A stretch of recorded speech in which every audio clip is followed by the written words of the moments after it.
বিচারকের কুপ্রস্তাবে রাজি না হওয়ায় নারীকে বিবস্ত্র করে নির্যাতন, অপবাদ সইতে না পেরে বিষ পানে আত্মহত্যার অভিযোগ উঠেছে। কিছু নাই, আমগো শুধু আছে ইজ্জত। আমগো ইজ্জত যদি হারাই ফেলাই এই দুনিয়াতে বাইসা থাকার চেয়ে না থাকা এক সমান কথা। ঢাকার খিলগাঁও পশ্চিম নন্দীপাড়া মহল্লায় কথিত বিচারক ওহিদের বিচারের দাবিতে তরুণীর লাশ কফিনে নিয়ে মিছিল করেছে এলাকাবাসী।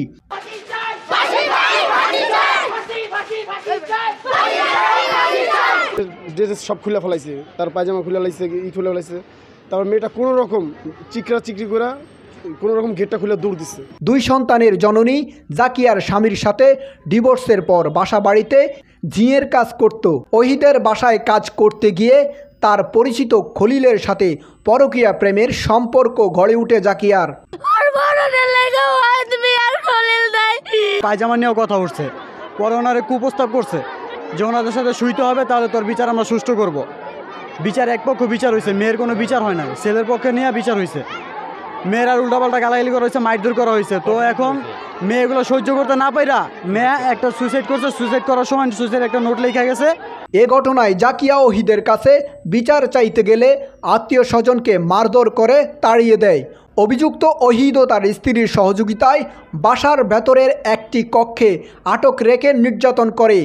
ওই সময় ওহিদ জাকিয়াকে বিবস্ত্র করে ইজ্জত হরণের চেষ্টা চালায়। যে আতর ভাই ছিল, পরে যে মেন যে বিচারক যে ওহিদ ভাই বলতেছিল, আচ্ছা ঠিক আছে তোমাদের বিচারটা করব।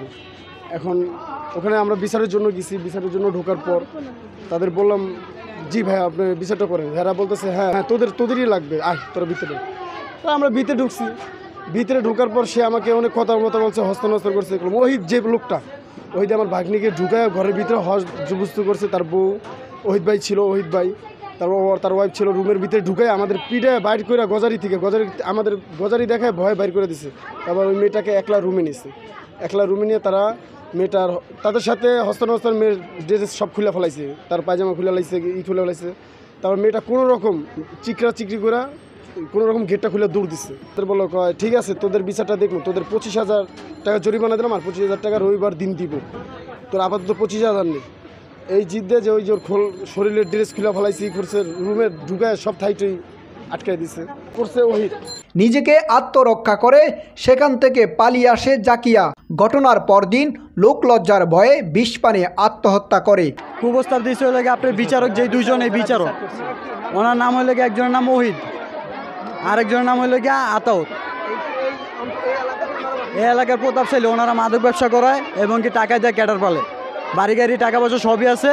তো ওনারা এই জন্য আর কি একটু শক্তি দেখায়, মানুষ বেরা মনে করে না। প্রস্তাব দিয়ে যেদিনকার বিচার হয়েছে বিচারের ভিতরেই আমার বোনের একটু বাচ্চা দেয়া গেছে, ওই বাচ্চা দুটো মারতে বসে হয়েছে। ওহিদের ফাঁসি চাই, আতাউরের ফাঁসি চাই, খুনি আতাউরের ফাঁসি চাই, খুনি ওহিদের ফাঁসি চাই।